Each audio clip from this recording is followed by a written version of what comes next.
Hey, Tribe YouTube fam. Good morning.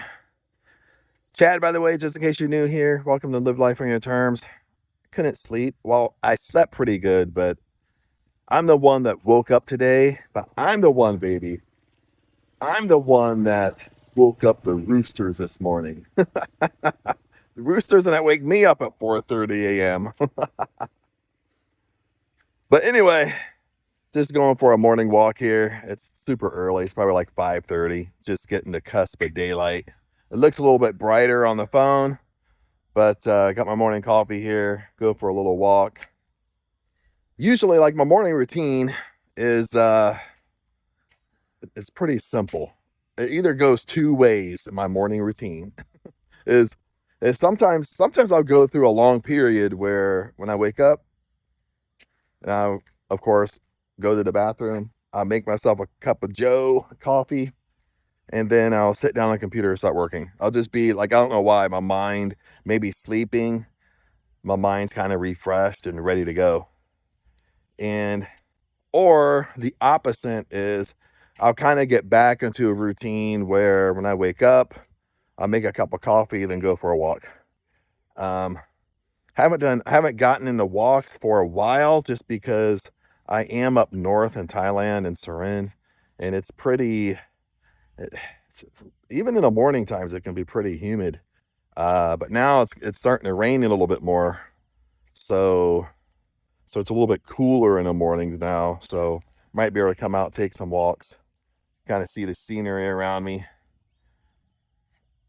Around here, it's not so bright yet. But that's usually how my morning routines go. It's kind of simple. Either I kind of go with the flow. That's how my mind works. And that's what I've basically discovered throughout my career. But anyway, before I kind of get off on a tangent, kind of walk around. If you have any questions, comment below. Love to hear from you. If you have any questions about Live Life on Your Terms, how things work, what's working for you, not working for you, reach out, comment. I do my best to read all the comments. I mean, sometimes some of them skip by, but comment below. Love to hear from you. See what's going on. It's a little pond they got up here. But anyway, going back to my morning routine, usually my mind, I kind of go with a flow with it. Okay, that's how I get a lot of stuff done. Honestly, is if I feel like doing it, I sit down and do it. Because if I'm in the mood to do it, for one, it's going to be 10 times better quality versus if I'm not in the mood. And this goes back to, like, if you're an employee mentality, stuff like that.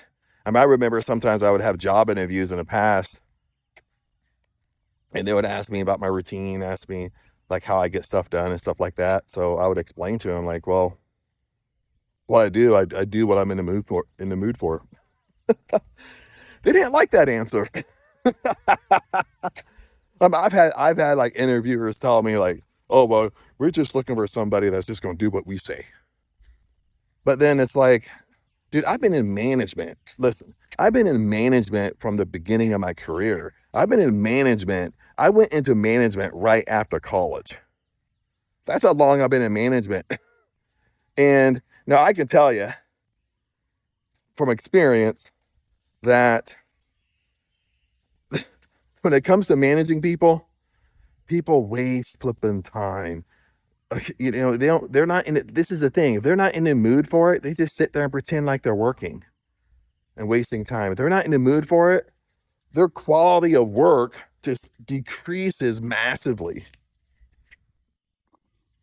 Hang on. I must have walked through a great big spider web or something like that. Hopefully there's not a great big banana spider on me. You're gonna see me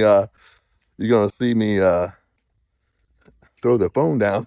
I'll be looking at the camera and I see a spider walk across my head. No, it won't be an actual.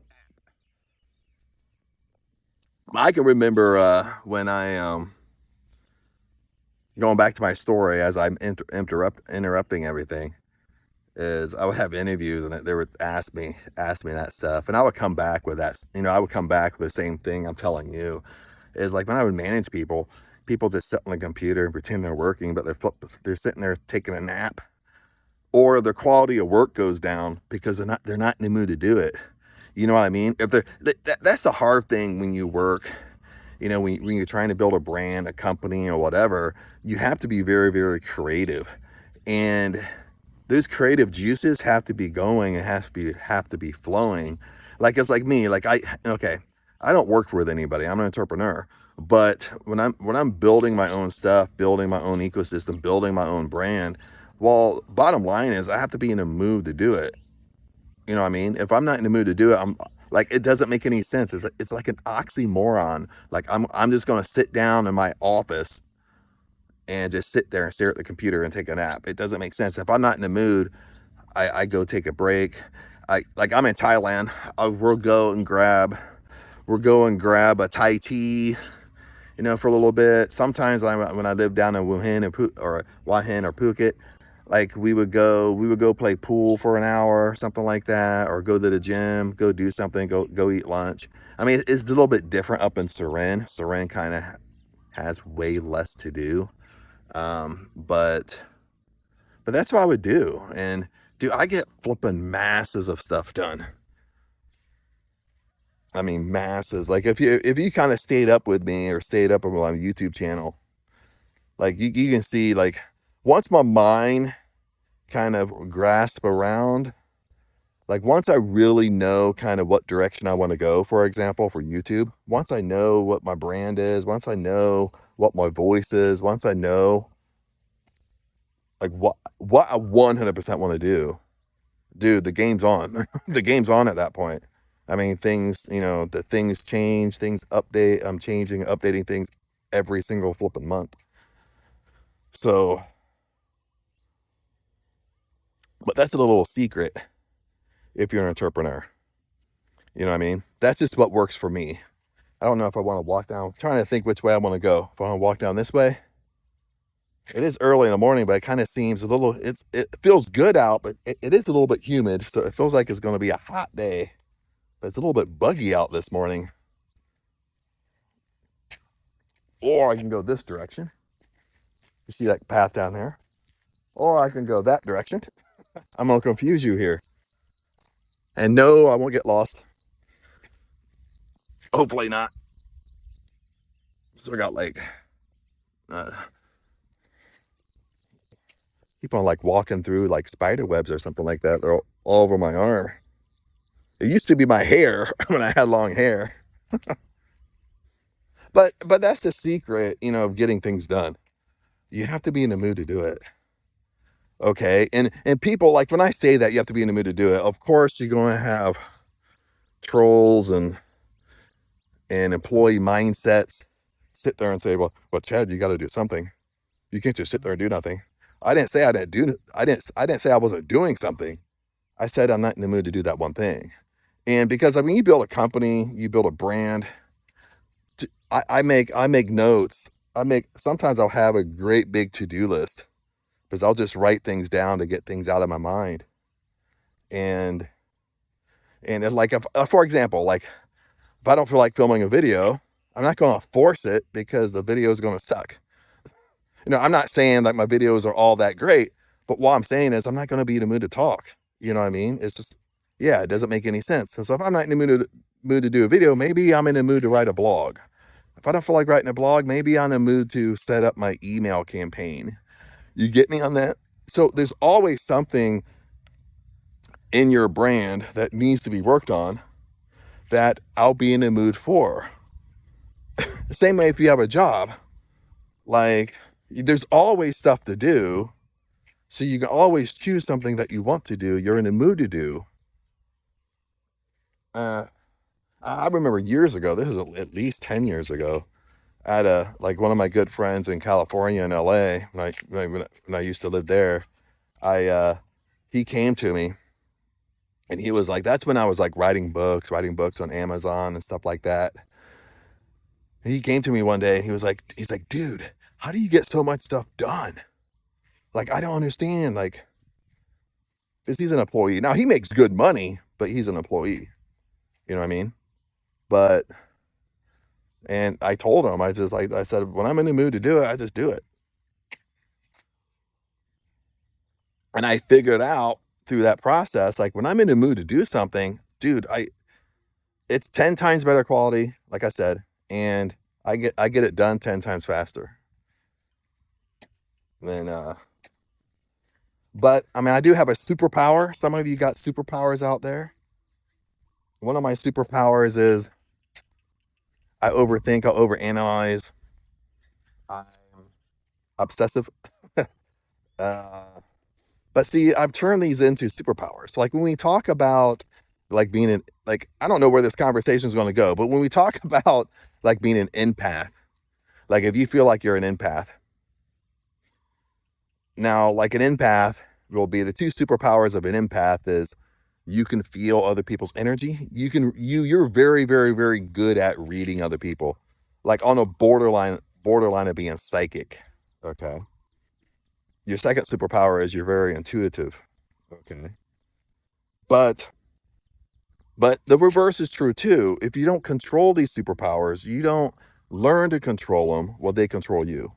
Meaning like if I can absorb other people's energy, well, I need to control it. Does that make sense?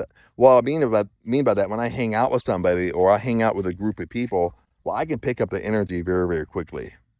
And when we absorb energy, what's happening is we actually absorb energy because all of us on a higher conscious scale, all of us are interconnected. Okay. So it's almost like when you're an empath, if you're not, it's almost like when I'm absorbing somebody's energy, I kind of take it on as my own. Does that make sense? Like the greatest example, let's say you're at work and you get along with a boss great, but your friend don't. Makes sense? And you're taking on her energy and you feel like you're the one that has to go talk to the boss. You know, you rather than you saying, well, your shit is your shit, it's not my shit. You know, you need to handle it, not me. You get me on that? That's what I mean. Okay. Like my nephew has high functioning autism. Now he's been diagnosed with it since he's been in flipping middle school, something like that. But ever since he's had high functioning autism, like him and I like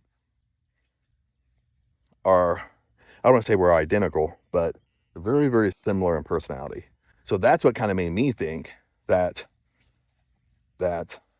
I could have high functioning autism. Okay. Because we're the same. Okay. But I'm older. Okay. Like when I was brought up, you know, that kind of stuff you just learn to deal with and you learn to adapt to. So versus how it is nowadays.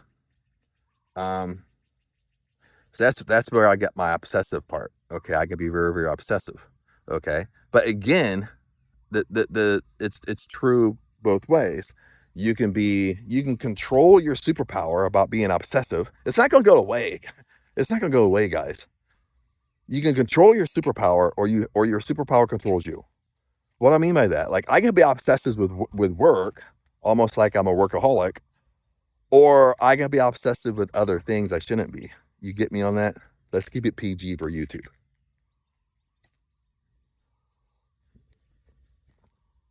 But what we have to understand is it's about learning to control these superpowers. A lot of people have high functioning autism, Asperger's and stuff like that. They're on this, the kind of, sometimes they say you're on the spectrum. Okay. It doesn't mean you have it. You just have, sometimes you have the personality traits to be on the spectrum. But lots of times, you know, people, because of course, when you go through the school system wants to put you in a box and like learning is only one way. They don't want to adapt their learning. Okay. Even though through college, all this research is about adapting learning, and it's been out as long as I can remember. Okay. Dude, I went to college 20 years ago. Come on now. And the school system still doesn't change around it. You get me? I mean, even and I won't go in a long story of this. Even my sister, I can remember my sister.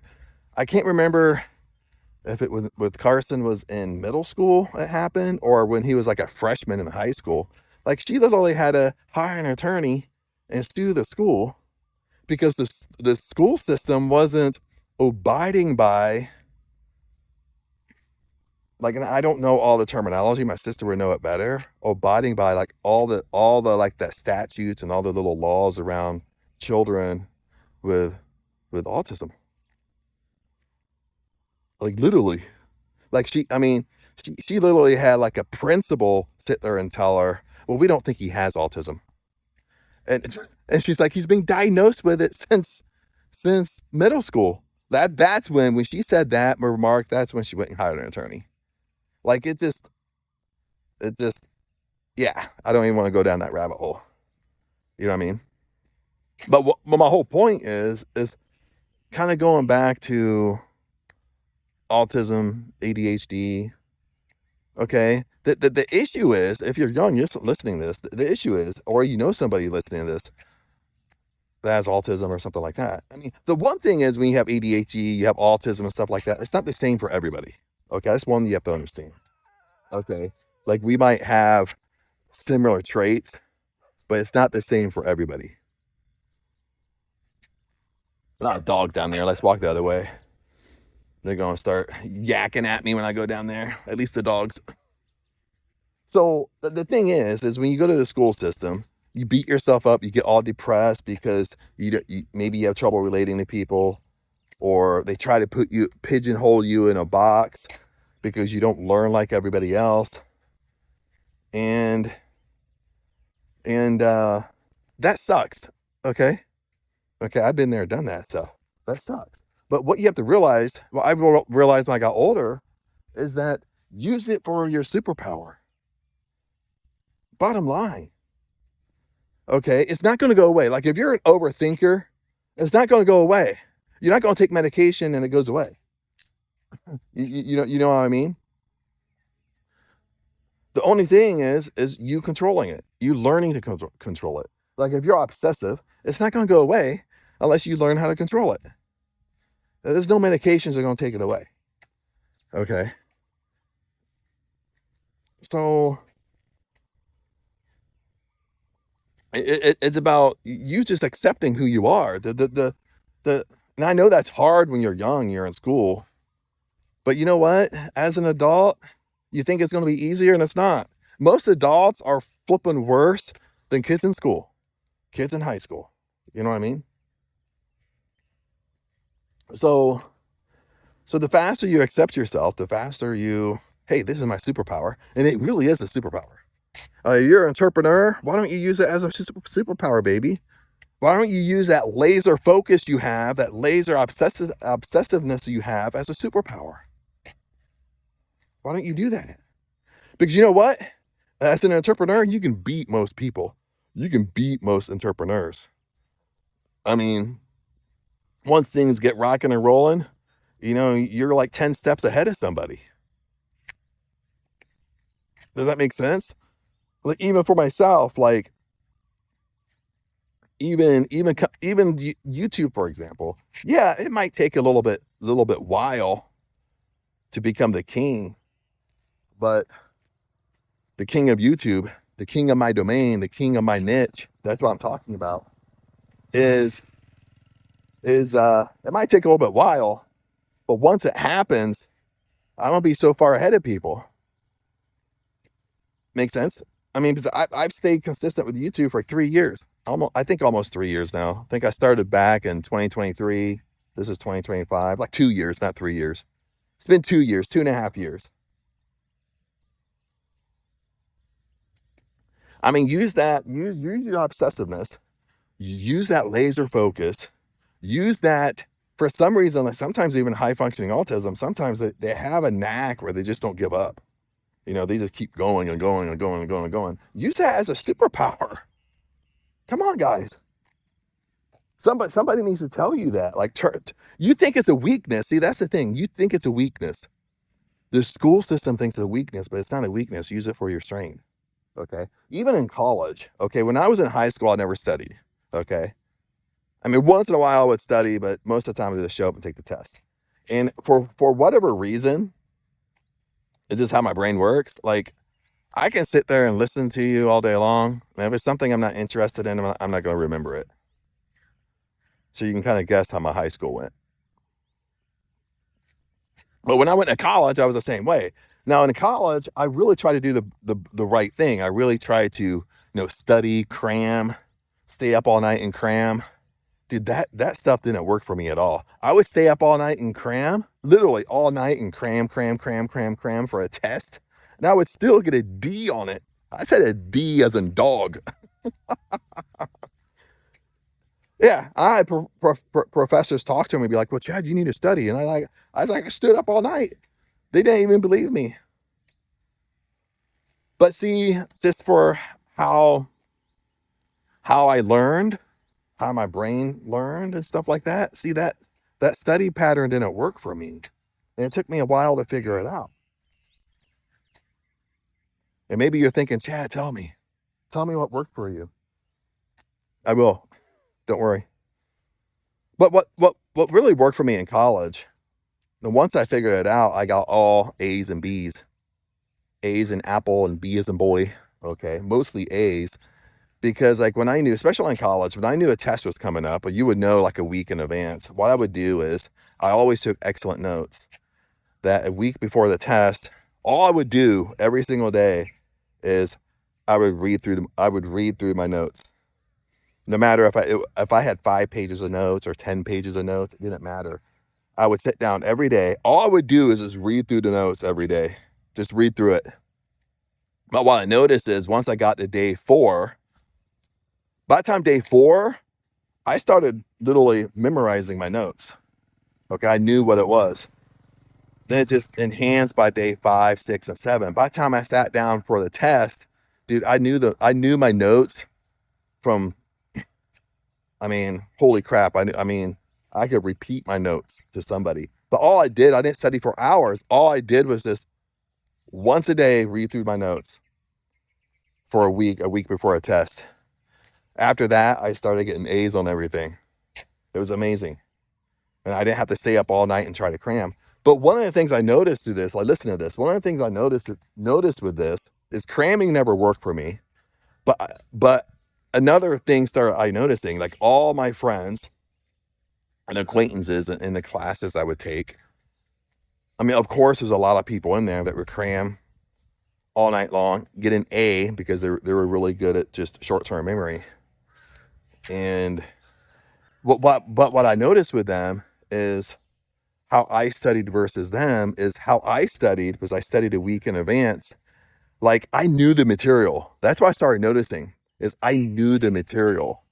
And I could take the test today, get an A on it, and I could take a test a week later and not have to study and get the same grade, get an A on it because I knew the material. It didn't leave me. I knew it. But it wasn't the same for my friends and acquaintances that crammed all night long. Okay, they would cram all night long. They would get an A. Then a week later, they would forget what they flipping studied. They would forget everything. It would be like in their mind and out of their mind. They would forget. They would have to cram all night long again if they had to retake the test.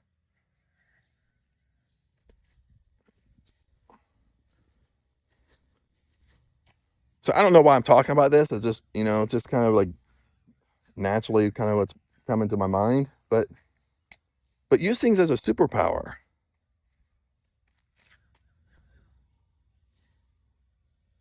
Most of the time, what you feel that's a weakness, it's just your perception. You've listened to somebody else. You listen to somebody else say it's a weakness, but why don't you flip it to a strength? Most of your weaknesses are your strengths. Bottom line. You just have to realize that and start being that. Even on my Facebook, when I go on Facebook from time to time, I know I post a lot on Facebook, but just to go on there and scroll. The algorithm is weird on Facebook anyway. You know what I mean? Lots of times you see more recommended stuff than people you actually follow and are friends with. That's just the nature of the beast now, I guess, nowadays. And I have some like friends on there, acquaintances, some people I never met. Most of them I never met, but that are autism, they have ADD, ADHD, high functioning autism, stuff like that. All they do is post videos and beat themselves up, you know? And it really comes back to law of attraction 101. If you are posting videos, you're constantly talking about your weaknesses, well, that's what's going to come to you. I mean, it's fine. Listen, it's fine if you want to vent, get it out, because lots of times that's an autistic habit. But you got to be careful. The danger zone of somebody who's autistic, has high functioning autism, is they think on loop. Okay, your mind's trying to process what's going on, and what happens is you think on loop. It's almost like you're obsessed with it, but you think on loop because your mind's trying to figure it out, and it doesn't stop thinking on loop until your mind does figure it out. Something like that. It's hard to explain, but it works something like that. But that's what I'm saying. Besides getting up, talking about your issues every day, talking about what's wrong with you every day, why don't you get up and start talking about it as a superpower? Bottom line, start talking about it as a strength. Start looking at it as a strength, rather a weakness. And sometimes you have to change your environment. You have to change people you hang around. Maybe the people you hang around are always reminding you of the old version of you. Sometimes you got to kind of delete those people from your life. Or if it's family, sometimes you got to do what you got to do. Sometimes you can't delete them from your life, but you don't have to hang around with them all the time. You can limit that space for you to work on you. And when you get strong enough, you can start hanging around them where it doesn't affect you anymore. You get me? Or you've done enough work on yourself that when you hang around them, they cross a boundary and you tell them, hey, stop going there. I'm not going to let this happen anymore. You know what I mean? And if they don't respect that boundary, guess what? You remove yourself from that environment again.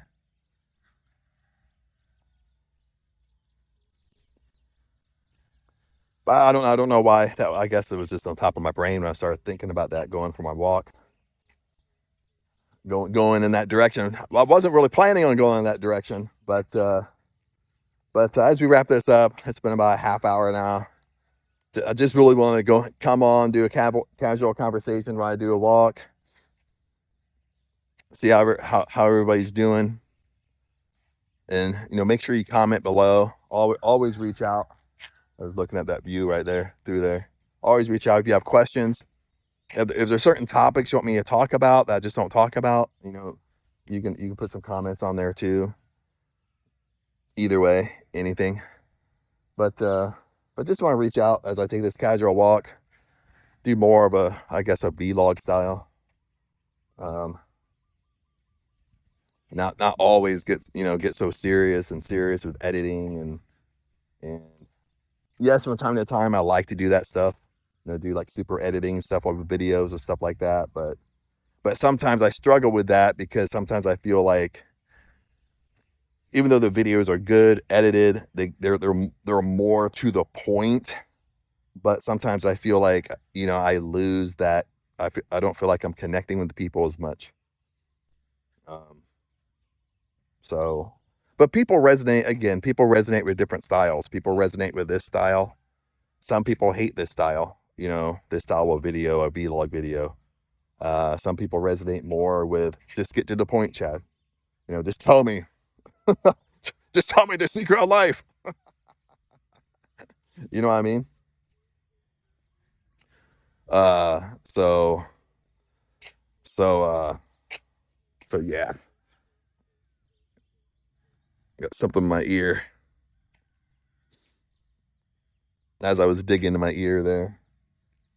But anyway, better let you go. I'll go back on the road. Might be a little bit loud down there. But anyway, peace out. Remember, I love you guys. And also remember, if you do have autism, high functioning autism, ADD, ADHD, whatever. You know, like some type of, you know, well, I don't know what they call it nowadays, attention deficit disorder or something like that. Or sometimes they call it you're on the spectrum, or your personality traits are on the spectrum. Give this video to somebody, share it. Okay. Or you even tell them, like, stop. I mean, especially if they're younger, they might be beating themselves up over stuff because they don't fit into that normal crowd. I mean, start using your weaknesses as your superpower, because it's exactly what they are. You think it's a weakness. You've been told it's a weakness, but it's really a superpower. This is what I was thinking about the other day. Okay. Before we wrap this up. And I was seriously thinking about this, as most really successful entrepreneurs, let me kneel down while I say this, take a little break from walking. Most successful entrepreneurs, I mean, I'm just saying this is my opinion. I'm not saying it's true or not. I didn't do research on it. You know what I mean? But like high level entrepreneurs, just in my opinion, I think most of them are either high functioning autistic and they just don't know it. Okay. Because they've learned to adapt. They learn to adapt to their superpower. That's why they feel like they're not autistic, because they when they were brought up, they just learned to adapt to it. Okay. I think like most really high-end entrepreneurs, really successful entrepreneurs, really successful like influencers are either have high functioning autism, on the spectrum, okay, some type of attention deficit disorder or something like that. Something that basically makes them like they're just, when they do something, they just don't give up. You know what I mean? When they do something, they're just super obsessed with it until it flipping works. Okay, that's a superpower. And lots of times I'll find, like when I look at, even I find like Elon Musk. Now granted, he's in politics. He's going like crazy nowadays, but even Elon Musk, I think actually has high functioning autism, or has Asperger's. I think he's been diagnosed with it. I'm not 100% sure, but that's what's been told to me. I didn't research it and waste my time researching it, but I think with just how obsessive like these ultra successful entrepreneurs are, like they're usually on the spectrum somehow. That's what I'm saying, is like you have to turn this into a superpower. Stop looking at it as a weakness. Okay. Because listen to this way, like, and I know this because of Carson. Carson's 21, and he has high functioning autism, Asperger's, and like when he's obsessed, okay, he's learning the hard way with being obsessed. He's obsessed over a girl, over a relationship, and that's all he thinks about, you know what I mean? Until it ruins the relationship. You know what I mean? Or he gets obsessed in a different way, you know, with hanging out with friends or partying and stuff like that, where he's just super laser focused on it. But he'll learn, you know, besides like trying not to be obsessed, besides like beating yourself up about it, you just focus on the wrong thing. Use your obsessiveness as a superpower. Use it for something you like to do. Okay, if you want to be an entrepreneur, that's a flippin' superpower. Because you know what? Most people, when they start something, most people give up. Most people live for immediate gratification. Most people can't hang in there. But you can, because that's your superpower. And that's how you win, baby. No matter how long it takes. That's what you got to understand. But anyway, my friends, gotta go. It's getting that time. But anyway, if you want to be part of the tribe, link is in the description. If you want to work with me, link is in the description again. And we just came out with a 30-day challenge. This is an identity challenge. The link is also in the description as well. But anyway, remember, I love you guys, and I'll see you in the next video.